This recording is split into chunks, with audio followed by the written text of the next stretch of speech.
Pemirsa, Badan Narkotika Nasional menggagalkan pengiriman narkotika jenis ganja seberat 500 kg asal Aceh.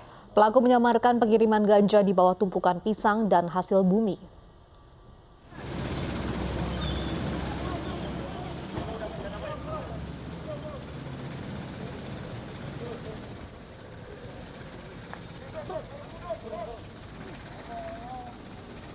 Polisi menangkap sopir dan kernet truk yang mengangkut pisang di kawasan perumahan pesona metropolitan Rawalumbu, Bekasi, Jawa Barat.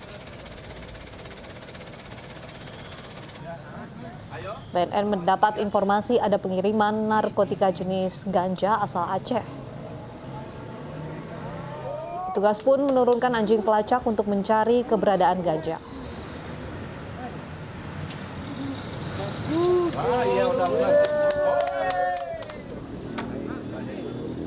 Setelah digeledah, polisi menemukan 500 kg paket ganja dari balik tumpukan pisang. Pelaku menyamarkan aksinya dengan menyembunyikan ganja di bawah tumpukan pisang. Sopir dan kernet truk ditangkap untuk diperiksa lebih lanjut. Kita sudah mengikuti dari Lampung melalui Pelabuhan Bakauni, kemudian turun di Banten. Nah, ternyata mereka mencium gelagat kita sehingga berupaya untuk melarikan diri. Namun kita bisa kejar. Para pelaku ini tadinya ingin meninggalkan truk ini dengan barangnya, sehingga jika ditangkap oleh petugas hanya kedapatan atau hanya ada barang bukti tanpa ada tersangkanya. Namun karena kesigapan petugas kita, mereka bisa kita tangkap dan barang buktinya pun kita peroleh semua. Modus yang mereka gunakan kelihatannya ada kecenderungan dalam situasi pandemi COVID sekarang.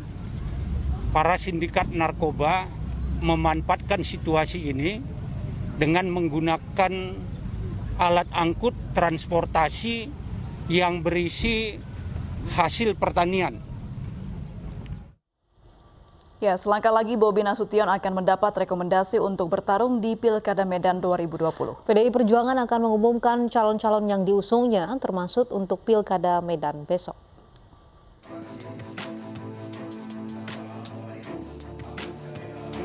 PDI Perjuangan akan kembali mengumumkan nama-nama pasangan bakal calon yang akan diusung untuk pemilihan kepala daerah serentak 2020. Pengumuman tahap 3 bakal calon akan diumumkan melalui telekonferensi pada Selasa 11 Agustus 2020.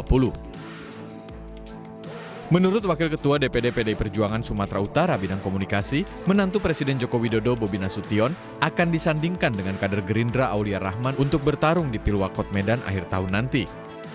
Selasa 11 Agustus 2020 pukul 10 WIB, DPP Partai akan mengumumkan 75 calon kepala daerah di Indonesia, dan Sumatera Utara akan diumumkan 13 kabupaten kota calon kepala daerahnya. 3 calon kepala daerah nanti akan diumumkan atau rekomendasinya diserahkan di DPD Partai, yaitu Medan, Binjai, dan Asahan. Selebihnya rekomendasi itu diserahkan di kantor DPC masing-masing. Duet Bobi Nasution dan Aulia Rahman yang akan direkomendasikan secara resmi memastikan koalisi 2 partai pemilik suara terbesar di Medan, yaitu PDI Perjuangan dan Partai Gerindra.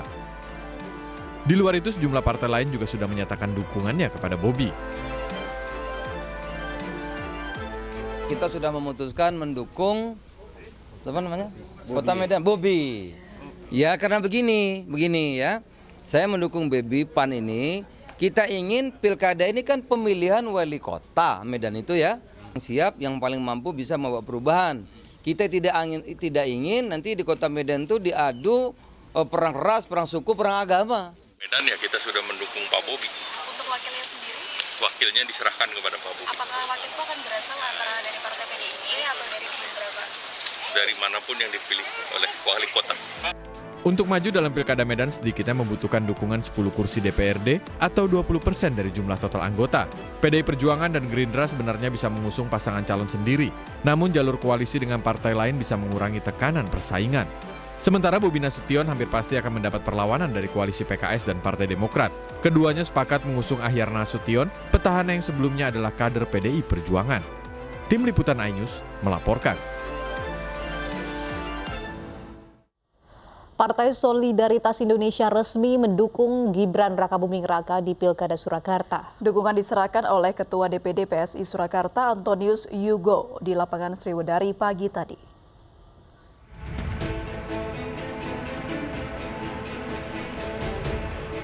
Dukungan untuk bakal calon wali kota Surakarta Gibran Rakabuming Raka kembali muncul. Kali ini datang dari Partai Solidaritas Indonesia atau PSI. Penyerahan dukungan dilakukan dengan cara yang beda, yakni dilakukan di halaman Stadion Sriwedari Solo yang didahului dengan bersepeda. Hari ini kami Partai Solidaritas Indonesia PSI Solo. Ketua DPD PSI Solo menyebut akan memenangkan pasangan Gibran Teguh dengan memaksimalkan media sosial dan kampanye kreatif lain. Dengan merapatnya PSI ke pasangan Gibran Teguh di Pilwalkot Surakarta menjadi tambahan kekuatan untuk merebut kursi Surakarta 1. Kami sepakat untuk memenangkan pasangan Mas Gibran dan Pak Teguh. Kami tentu akan bergerak secara anak muda juga sebagai representasi partai anak muda. Media-media sosial tentu kami akan kenceng di sana, kami tegas. Selain itu juga aksi-aksi kreatif. Hari ini kami buktikan dengan bersepeda salah satu wujud bahwa partai politik yang sekarang, partai anak muda bukan partai yang malas. Kami bergerak dan kemudian di pagi hari kami sampaikan bahwa sekali lagi ini salah satu wujud kreatif PSI untuk mendukung pasangan Mas Gibran dan Pak Teguh. Selain PSI, Gibran Rakabuming Raka juga mendapat rekomendasi resmi dari dua partai besar yaitu PDI Perjuangan dan Gerindra, serta dukungan dari sejumlah partai. Hal ini membuat potensi menang Gibran terbuka lebar. Dengan merapatnya PSI ini akan menambah kekuatan politik untuk bisa memenangkan kontestasi di 9 Desember nanti. Dan tentunya kerjasama dengan PSI ini adalah sebuah kerjasama untuk kepentingan masyarakat Solo dan kemajuan kota Solo. Dan setelah ini saya dan Mas juga akan melakukan komunikasi yang intensif dan koordinasi penuh untuk bisa memenangkan kontestasi nanti. Dari Surakarta, Jawa Tengah, Septiantoro, iNews melaporkan. Pilkada Surakarta berpotensi hanya memunculkan calon tunggal, yakni Gibran Rakabuming Raka dan Teguh Prakosa. Sejumlah aktivis budaya Surakarta pun mendorong gerakan tolak kota kosong.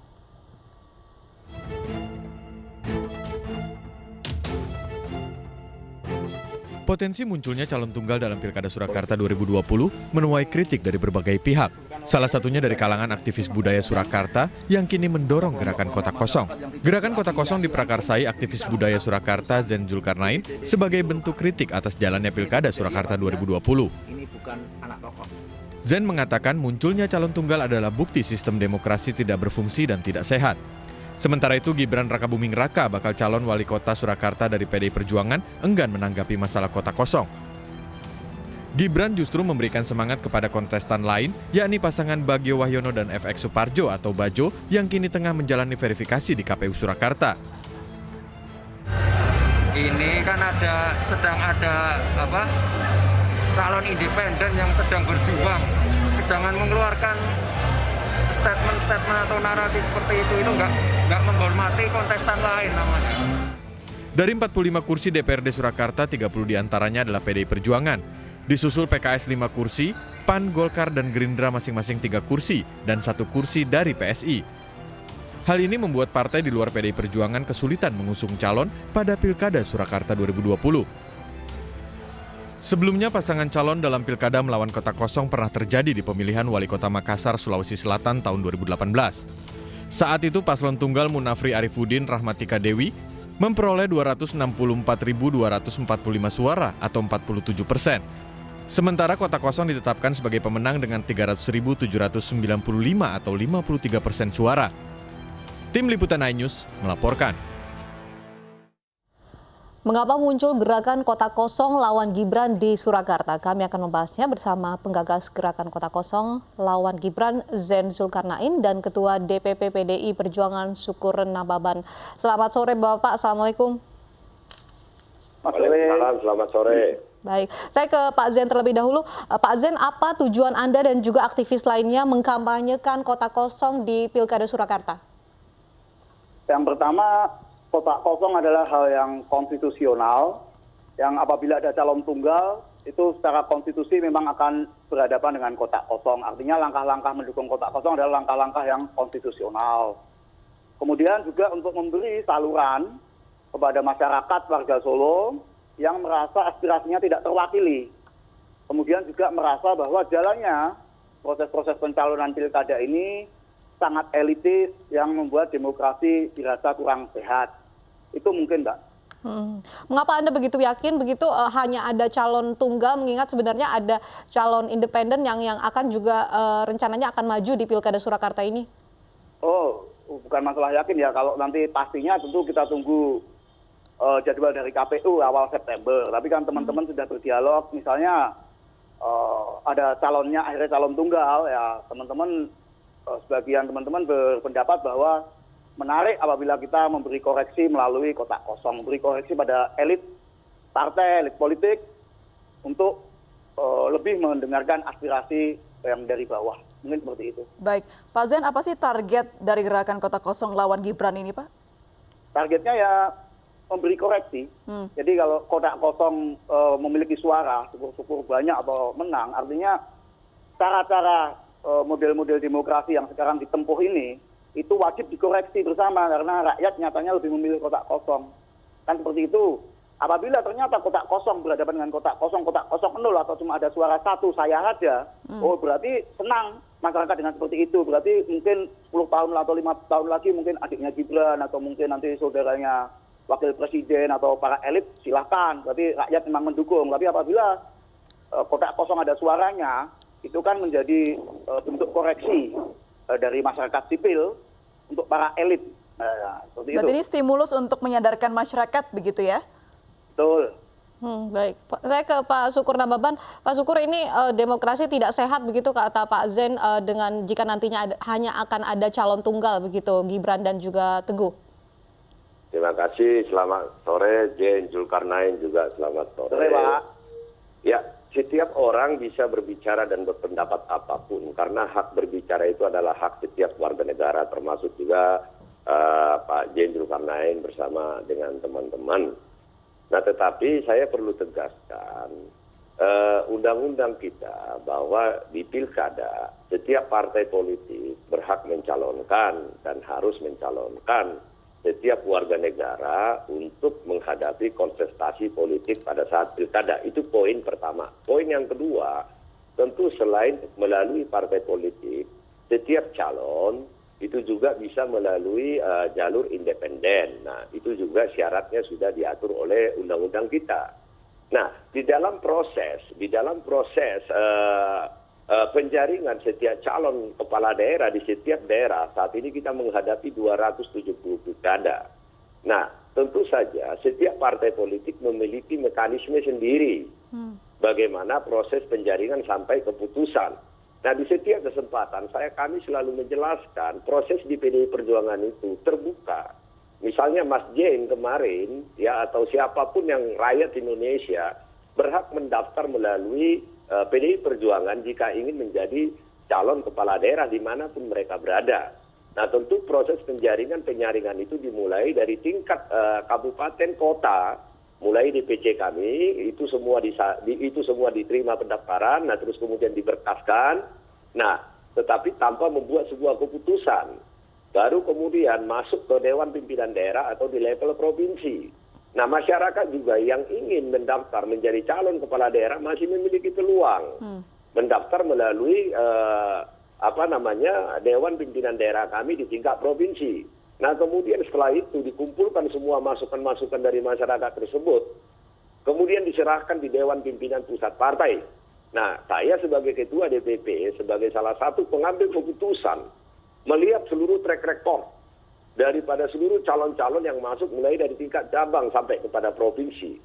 Nah, tentu di dalam proses tersebut, kami memiliki mekanisme sendiri. Saya selalu sampaikan juga di beberapa kali di iNews juga setelah saya sampaikan. Proses pertama di kami adalah itu masalah ideologi tentang keindonesiaan, Pancasila. Baik. Yang kedua tentu karakter, yang ketiga adalah kemampuan.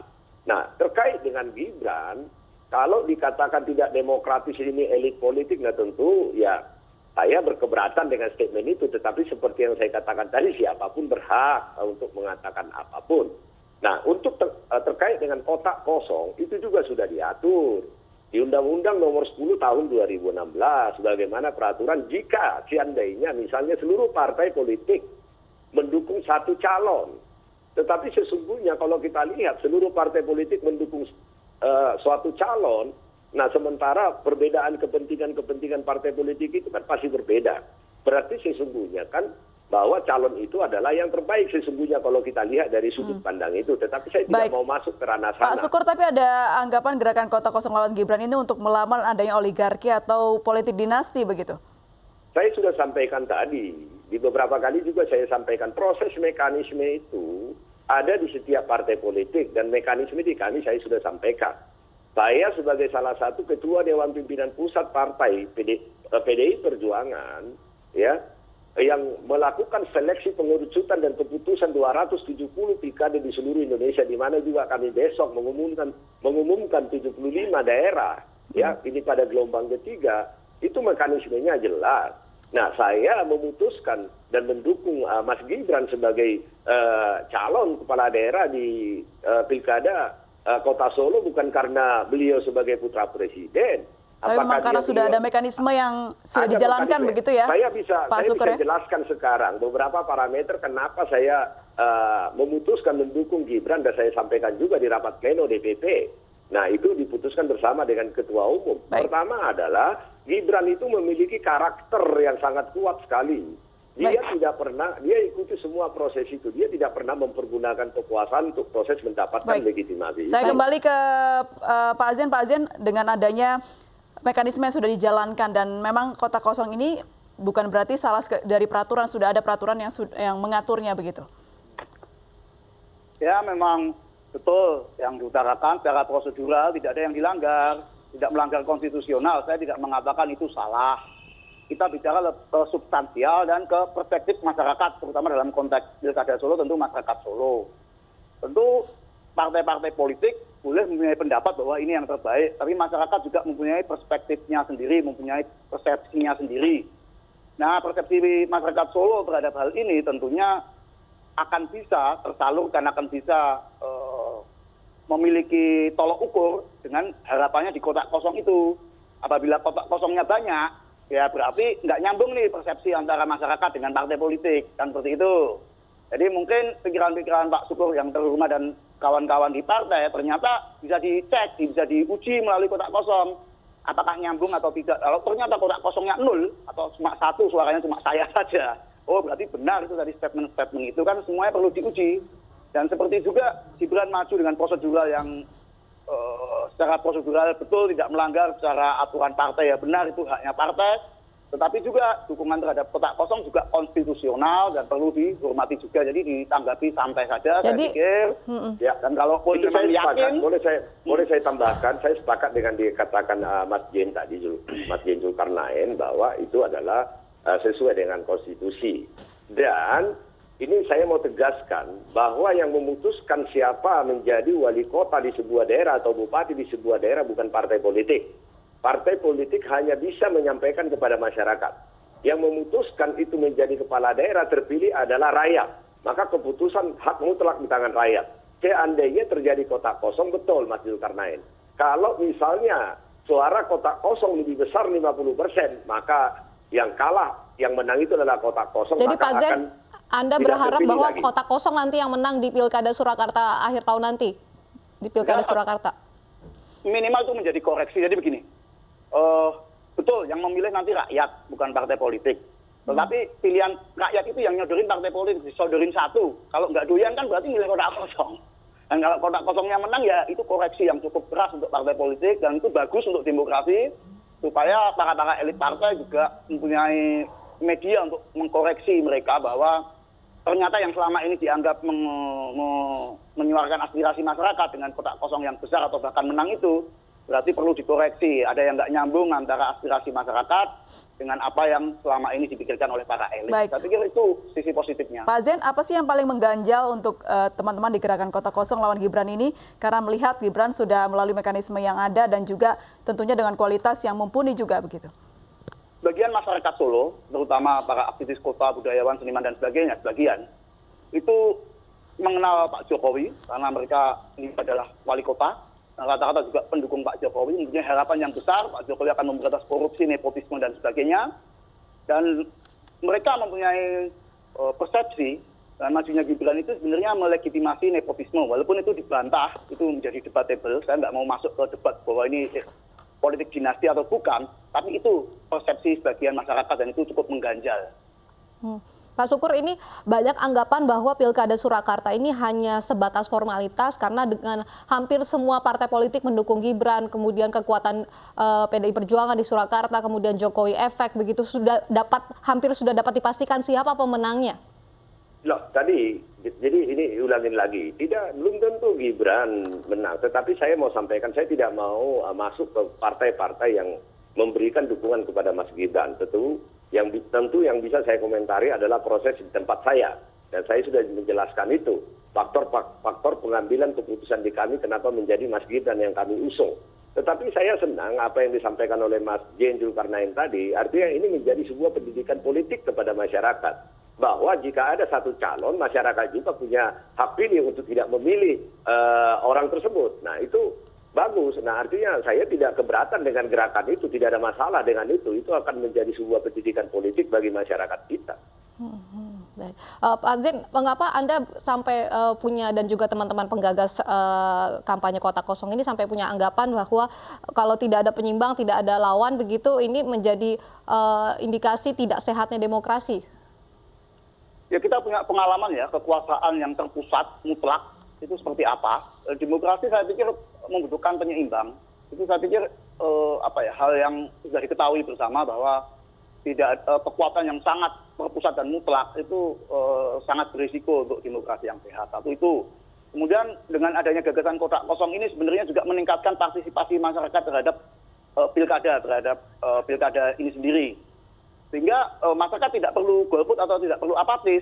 Tidak setuju pun, ayo mari berbondong-bondong datang. Kalau memang setuju dengan calon yang disodorkan dengan partai politik, ya pilih. Kalau tidak, kita punya alternatif Kota Kosong. Tapi makanya saya katakan tadi, saya senang dengan Mas Jen Zulkarnain dengan gerakannya. Ya, saya pikir itu pendidikan politik yang bagus bagi warga Solo, khususnya bagi bangsa Indonesia. Dan itu tidak ada yang salah dengan yang mereka lakukan. Dan bagi saya sebagai ketua partai PDI Perjuangan, ya saya ada yang membantu memberikan pemahaman politik kepada masyarakat kita, kan itu sangat bagus sekali. Tapi Pak Zen, ini kampanye Kota Kosong bukan kampanye golput ya Pak? Bukan.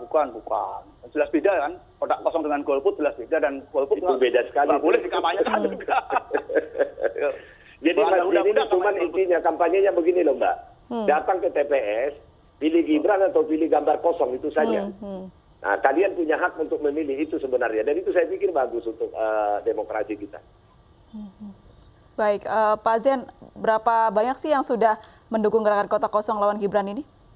Wah, saya belum bisa menghitung itu. Kita intensif berkomunikasi santai aja sih, karena juga belum diputuskan kan. Kita masih awal September baru ada keputusan ada lawannya atau tidak. Ini masih ada calon independen, benar kata Mas Gibran tadi, kita harus nunggu juga keputusan itu. Jadi kita belum mengorganisir sampai jumlah dan sebagainya. Baik, terakhir untuk Pak Syukur ini kan anggapannya Gibran sudah pasti menang karena sudah didukung oleh partai terbanyak di Solo. Bagaimana Anda memberikan pernyataan kepada masyarakat agar tetap datang ke TPS untuk memberikan pilihan? Ya, intinya hak rakyat itu adalah hak dipilih dan hak memilih. Nah, makanya saya katakan tadi, gerakan teman-teman, Mas Jen dengan teman-teman ini bagus. Artinya mengajak masyarakat untuk datang ke TPS menggunakan hak pilihnya. Tetapi kalau tadi dikatakan Mas Gibran udah pasti menang, itu salah. Yang memutuskan menang menjadi wali kota itu bukan partai politik, bukan PDI Perjuangan. Tetapi yang memutuskan itu adalah rakyat Kota Solo. Nah, jadi ya rakyat Kota Solo ya tunjukkan bahwa kalian memiliki hak untuk memilih.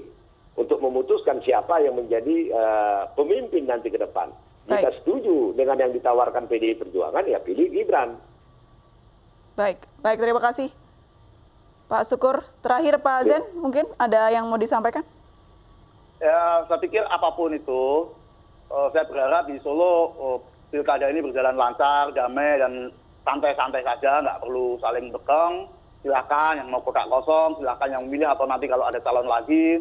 Bahkan teman-teman kemarin gerakannya juga diimbangi dengan gerakan humor, ada satir-satir dan sebagainya. Kita juga perlu belajar santai lah menghadapi hal-hal seperti ini. Baik, nanti kita lihat dinamika politiknya seperti apa ke depan di Pilkada Surakarta. Terima kasih Pak Zen Zulkarnain dan juga Pak Syukur Rababan sudah bergabung bersama kami di Eni Sore. Politikus Fahri Hamzah dan Fadlizon akan mendapat penghargaan Bintang Mahaputra Narya dari Presiden Joko Widodo. Penghargaan tersebut akan diberikan bertepatan dengan Hari Kemerdekaan Republik Indonesia. Dua politikus Fahri Hamzah dan Fadlizon yang dikenal sebagai sosok pengkritik pemerintahan ini akan mendapat penghargaan Bintang Mahaputra Nararya dari Presiden Joko Widodo.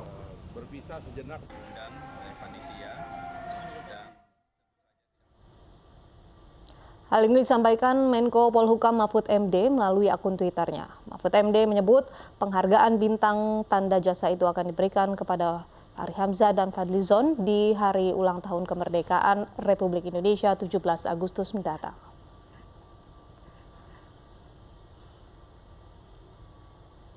Bintang Mahaputra Nararya adalah bintang Mahaputra kelima. Bintang ini diberikan negara melalui presiden kepada warga sipil yang dianggap telah berjasa secara luar biasa.